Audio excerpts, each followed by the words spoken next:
Wheaties presents Dimension X. Adventures in time and space, transcribed in future tense. Dimension X.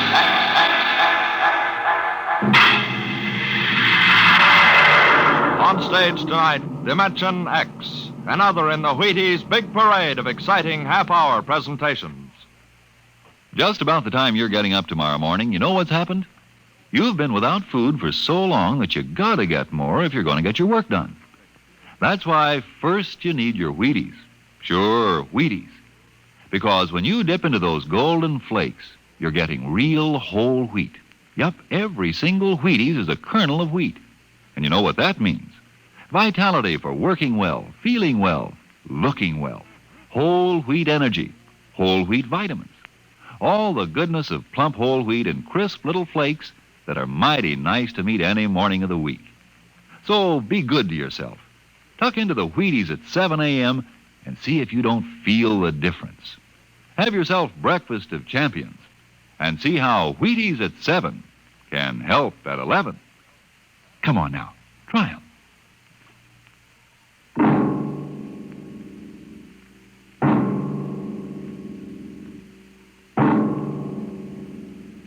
What will happen when man, finally conquering the galactic distances of interstellar travel, finds life on the strange worlds across the universe?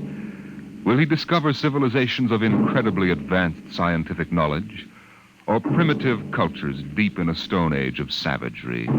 Here is a story of the relation between men of our world and beings from beyond the stars.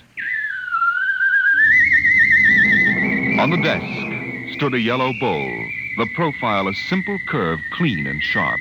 The body was thin without fragility, and the beauty of its shape was matched by the glowing intensity of the glaze, a glorious transparent yellow, soothing as sunlight, yet glowing with the fire of a volcano's core. The desk belonged to Michael Tom, Regional Administrator for the Department of Interplanetary Affairs.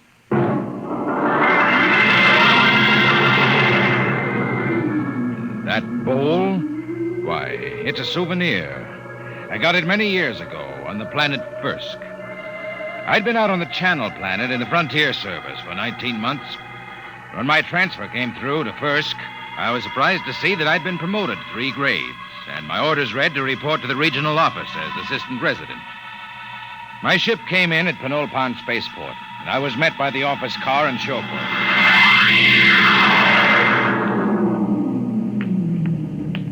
Mr. Tom? That's right. I'm Wirachek, sir. Welcome to Firsk. Thanks. Well, I didn't expect to find a 1992 Rolls here. The resident had it shipped out in parts.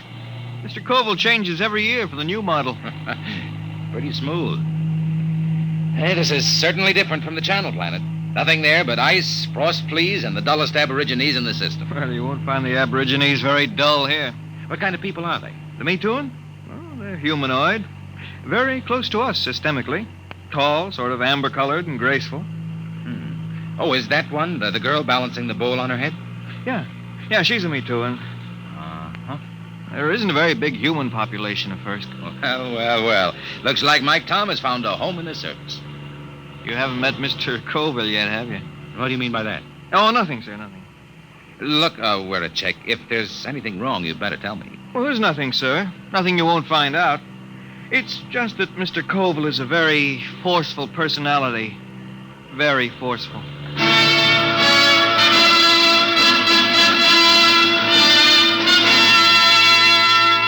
We drove through Penolpon, threading our way through narrow streets between rows of low houses of reed, parchment, and wood. Canals of green water laced the city, and the bridges trailed ivy and orange flowers. Suddenly, we turned a corner, and there on the bank of the main canal was a large concrete and glass building, Earth Star. This was the district office, and in a room that gleamed with black plastic and glass, I found George Colville, senior resident. You're Tom? Michael Tom? Yes, sir. My last junior took off for the hills with a dancer from a Me Too and grog shop. If I have any trouble with you, I'll ship you back to Earth with a minus 50 efficiency rating. That clear? That's clear, sir. And don't get edgy with me. Sit down. Now listen, Tom, I'm easy to get along with. I like things done right the first time. Got to give a good example for the gooks. Gooks? Yeah, the natives. I don't know what's good for them. I brought in a high-grade silica yarn to replace the root fiber they were using in fish nets. Took me 3 months to talk them into using it. I thought the Bureau policy was to avoid introducing Earth technology to stable cultures. Yeah, that's what those boneheads at the main office say. They don't have to live here. Have you seen those pigsties they live in? There isn't a concrete building on the planet. The Me Too and delegation, Mr. Colville. Tell them I'm busy for 15 minutes. Yes, sir. Well, I'll be going along then, sir. Why? Well, if you're busy. Forget it. I always let those gooks wait at least 15 minutes. Softens them up. They're not hard to handle, if you know how. I was assigned to pest control, a duty Colville considered beneath his dignity. In the next few weeks, I carted rat poison and insect spray through the poorest sections of Penolpan, where the trees ended and the plains stretched out to the Cookmank Mountains. It was there that I first heard of the potters of Firsk. I had found a pottery bazaar, long shelves of jars of every size and shape, crocks, paper-thin vases, bowls, demijohns, tankards. The glazes were remarkable, deep, glowing colors. And yet, something was missing. I looked up and down the shelves. Mr. Tom, is anything wrong? No, it's just, I've got it. There isn't any yellow. Yellow? That's right, there are no yellow glazes at all. They have every other color, ruby, green. There's a jar that's translucent, but no yellow. Well, maybe it's a superstition. Could be. Yellow might be connected with death or disease. Well, you can find out, Mr. Tom. Here comes a Me Too, and she probably runs the place. May I help you, sir? Oh, you speak English. I must. We trade with the Earth colony. Your wares are very beautiful. For example, how much is this bowl? 75 credits. That much? They are our ancestors. And to sell them as cheaply as wood or glass would be irreverent. Your ancestors? You mean the bowls? Yes. Uh-huh. Tell me, where's the pottery made? In Penolpan? No, back there. In the mountains? There our ancestors go and the pots are brought back. Aside from this, I know nothing. The Metuan fear the potters. Why? No one knows what lies beyond the first hill, Earthmen. Sometimes we see the glow of furnaces. And when there are no dead for the potters, they take the living. Living? There are the potters now. What are they shouting? That they have sold all their wares. That they will ride back to the mountains now. Hey, big devils, aren't they? Red hair. They are very strong. I think I'll visit the potters one of these days. No, Earthmen. No? Why not? It is dangerous for you. They have guarded their secrets from all Penolpan. They are very fierce.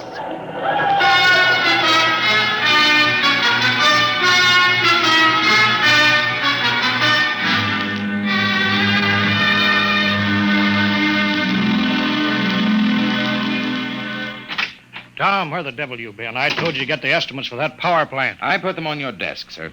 Oh, yeah. Yeah, so you did. Say, what do you know about the potters back in the Cookmanks, Mr. Colville? Huh? Oh, they're a tribe of bandits or something. Why? I was at the bazaar today. A girl called the vases ancestors. It seems strange. Ancestor?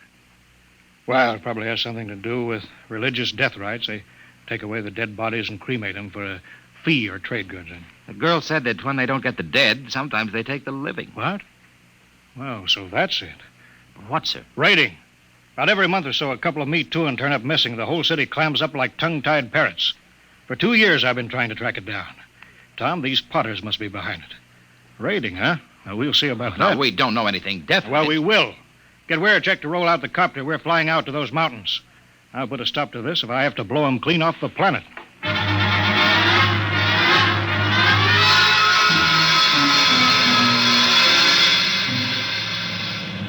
We'll never find a village in that mess down there. Look at those cliffs. There's a smoke trail over there to the right. Potters need kilns. Kilns need heat. That's a volcano, not a chimney. Let's try out along that ridge, then we'll go back. Wait, I think we found them. Where? At the base of the volcano. Look close. You can see buildings. Yeah. Set her down. Should we land, sir? They're supposed to be pretty rough on home ground. We're official representatives of the system. Remember that. That might not mean much to a tribe of mountaineers. Don't argue with me, Tom. Land.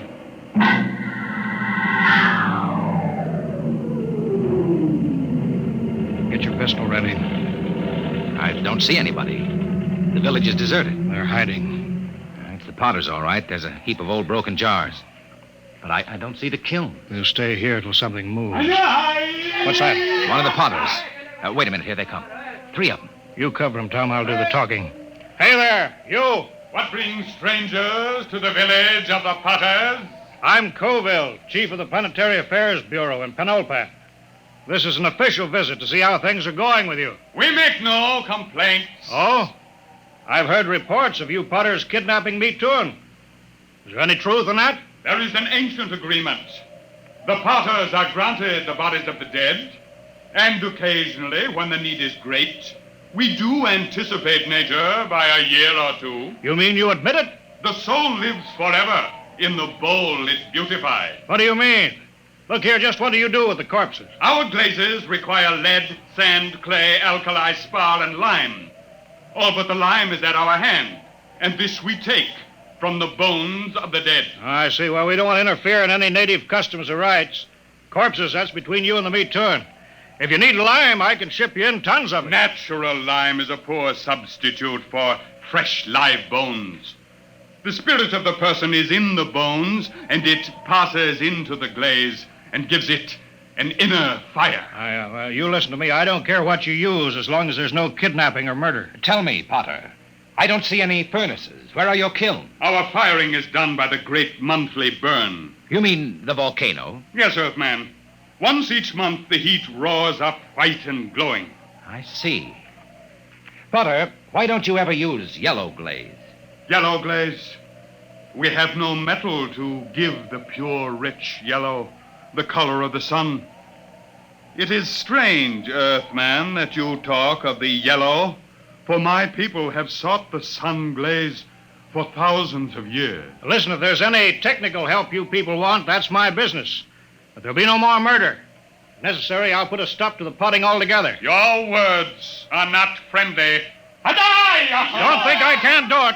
I'll drop an atom bomb down the throat of your volcano and cave in the whole mountain. We'd better pull out, Mr. Colville. Shut up, Tom. You understand? My job is to protect everyone on this mud-hole planet.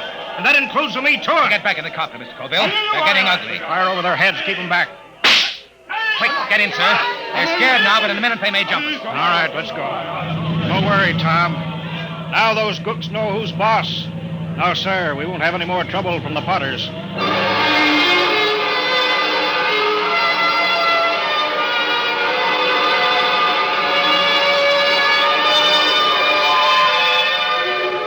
Colville kept me pretty busy the next few weeks, but I got to spending a good deal of time at the pottery bazaar with the girl.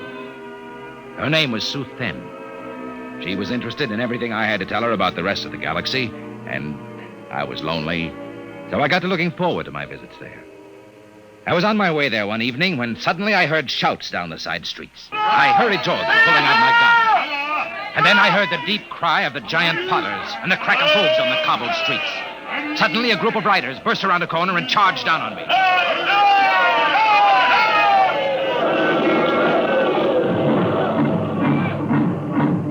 When they were gone, I hurried to the pottery bazaar. Sue Then was gone. Earthman! She's not here. They took her. The potters? She has gone to her ancestors. Did they kill her? No, they have taken her to the hills.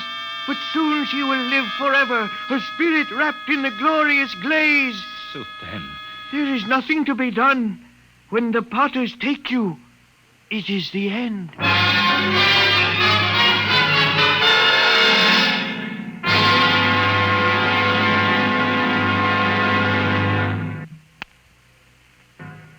They've been raiding again, huh? Pour me two in tonight. Bring the copter around in front. It's ready. Tom, I'm going to break out the atom bomb from the arms locker. You fly out there and drop it down that volcano crater. I'll teach those murdering devils a lesson they won't forget. But the Meat They'll One come crawling to the city on their hands and knees. I know how to run this planet.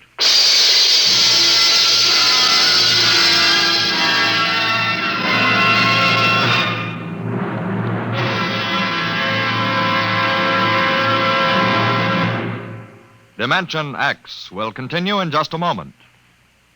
Friends, this is Frank Martin, the Wheaties man, and I want you to know an associate of mine, Ed Prentice. Okay, Ed.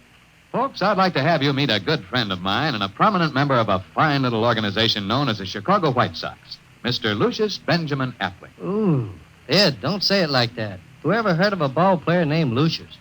What if I went around calling you Paul Edward Prentice? Let's just make it Ed and Luke, huh? All right, Luke. Say, just how long have you been with the White Sox? Over 20 years, Ed. Golly, I played in darn near 2,500 games. Been at bat almost 9,000 times. Man, I'm from way back. Well, Luke, you don't look it. How do you keep up the pace anyway? Well, Ed, I sleep good. I eat good. I eat mighty good. Wheaties about 4 mornings a week. Those little old flakes put a lot of snap, even in an old-timer like me. Must be because they're 100% whole wheat. I sure like Wheaties and milk and fruit. You know, Luke, that's exactly what I hear from a lot of ball players and plenty of other people, too. No wonder they call Wheaties the breakfast of champions. Thank you, Mr. Prentice and Mr. Luke Appling of the Chicago White Sox. Mighty nice of you to say those good things about Wheaties. Now, folks, you and I may not be playing baseball for a living, but we can use those whole wheat Wheaties, too. Step around to the grocery tomorrow yourself for Wheaties, breakfast of champions. Breakfast for you.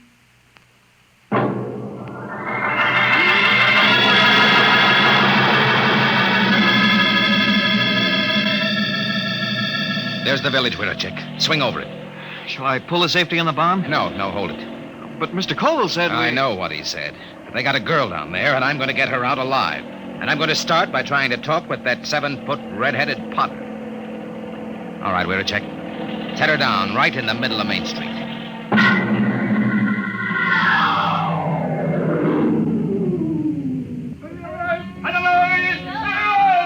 Have your gun ready, we're a check. Here they come. Tall one's the chief. So, this is the insolent lordling again. Come on, out of the copter. Good.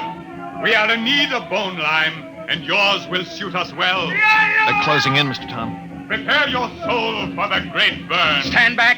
I'll kill a lot of Potters, and you'll be the first. I've come for the full Me Too'ing that you took from Penolpon. You don't seem to understand that we can punish. We can kill you before you can do much damage. We Potters do not fear death. Death is merely eternal meditation from the glass. Potter, listen to me. I didn't come here to threaten, but to bargain. You have a Me Too'ing girl. Is she still alive? She still lives? Chief Colville gave me orders to destroy your volcano. We can do that easily. If I'm harmed, the next bomb will drop on your village. I've come down here against his orders to bargain. Bargain? With what? We care for nothing but our craft. Potter, I can give you the secret of the yellow glade. Empty words. No, the truth. In exchange, I want the girl and the other Me Too'ing you've stolen, and your word not to raid again. How would we get lime? We've told you we can ship it in. Pure lime, as good as yours. Do the Potters of Firsk want the yellow glaze? Why, that has been the goal of the tribe of Potters for 1,000 years. And if I show you the yellow glaze? Earthman, if it comes clear through the burn, I agree to your bargain. If it does not, your spirit will be lodged forever in the ugliest bowl we can spin on the wheel.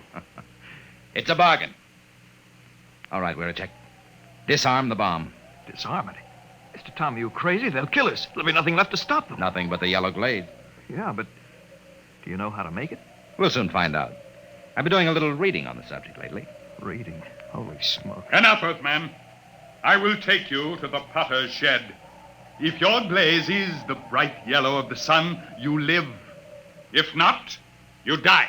Come on, Veracek. Let's get to work. With what? You never made a glaze in your life. What are we supposed to work on now? Our last will and testament?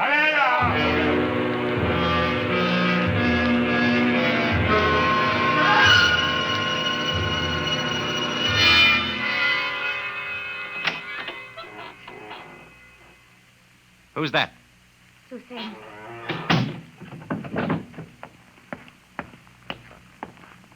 Are you all right? Yes. Why did you come? They will kill you too, Earthman. Maybe. How did you get in here? When I heard that you were here, I asked the Chief Potter to come. He said it would not matter. They would have all our bones soon. Cheerful soul. Hey, stir this, will you, Chick? Yes, sir. They said you were trying to make the yellow glaze. Oh, Earthmen, we will die. This goo may turn out yellow. It had better. No one on Firsk has been able to make it. But I'm not from Firsk. Hang on, Suthan. We're not dead yet. Earthman, I am glad you came. Although I wish you had not. Suthan. All right, we're a check. Call that redhead. Tell him I got his glaze ready. Hey! Hey, you out there. Earthman, are you ready? Here's your glaze. Test it. You have 6 bowls of glaze. I'm no potter. This stuff ought to turn out yellow, but I can't be sure in one mixture. We will coat 6 tablets, one with each glaze. Then we will fire them. How long will it take? 20 hours before you know if the burn has brought you life or death.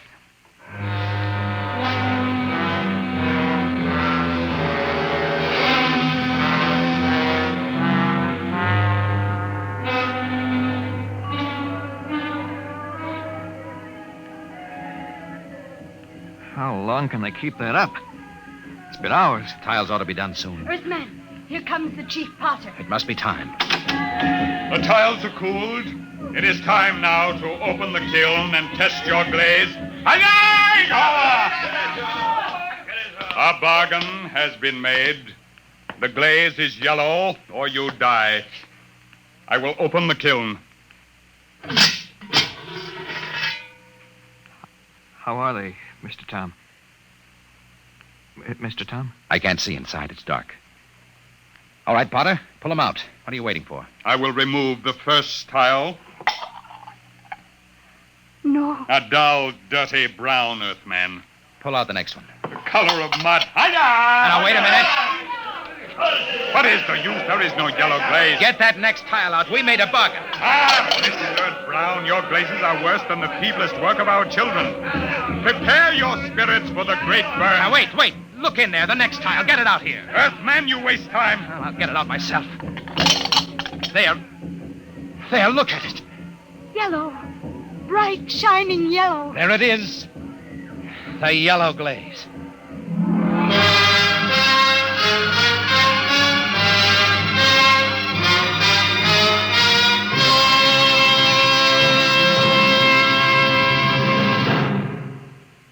Tom, where in thunder have you been? Mr. Colville, I've been I trying send you out on business which should take 2 hours, and you stay 2 days.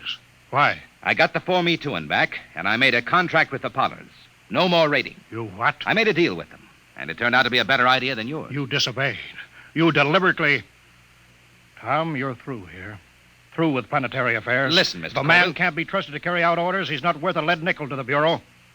Get your gear together. Leave on the next ship out. Yes, sir. Wait. You're on company time till 4 o'clock tonight. Until then, you obey my orders. Take the copter back to the hangar. Bring the atom bomb back to the armory. I can't. What? I've been trying to tell you. There's only one way I had to make that yellow glaze. Tom, what the devil have you done with that bomb? I gave it to the Potters. What? It was the uranium salt that made the yellow glaze. The Potters didn't have any, so I gave them the uranium out of the bomb. That was part of the bargain. What? You gave that murdering tribe of gooks that uranium? You heard me. And if you think you could have used it better by blasting them out of that mountain, you're crazy. Why, you abysmal, blasted imbecile. That's the only bomb we had.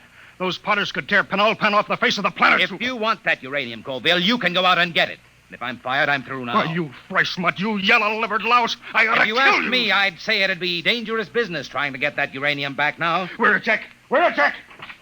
Yes, Mr. Colville. Yes, sir. Get the copter fueled. Get me a double holster and a full bandolier of ammunition. Yes, sir. Tom, when I get back, I'll see that you rot in the deepest cell in the Gallatin Tower.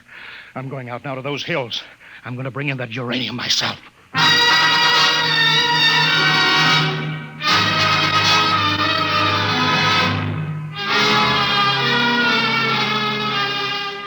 2 days later, Wiracek came into my office. His face was pale, his hands shook with excitement. He's here, Mr. Tom. He's here. Colville? No, the Chief Potter. The Potter. Bring him in. Should I call the guard? Just bring him in.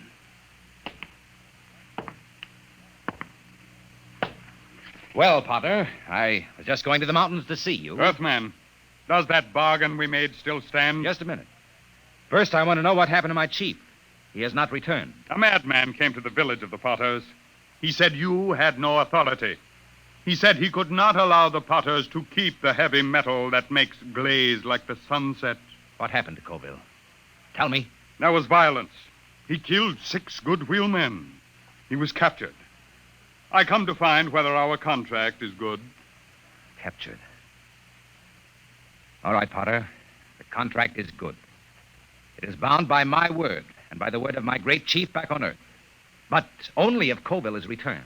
He must be brought back. Good. Then to seal the bargain, I have brought you the first bowl made with the new yellow glaze. It's a beautiful vase, Potter. And now, about returning Colville. It is done. The madman is a lucky man indeed, for his spirit dwells in the brightest glass ever to come from the great burn. You mean that Colville... Here, I return him to you. The fiery soul of the madman has given luster to an already glorious glaze. He will live forever in the shining light. On the desk stood a yellow bowl, and the beauty of its shape was matched by the intensity of the glaze. A glorious, transparent yellow, fire of a volcano's core.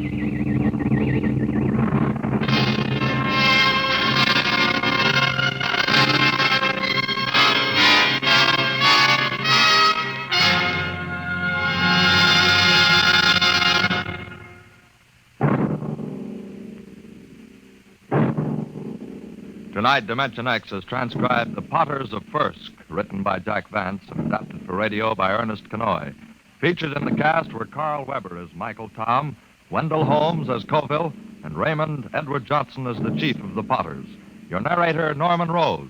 Music by Albert Berman. Engineer, Bill Chambers. Dimension X is produced by Van Woodward and directed by Edward King.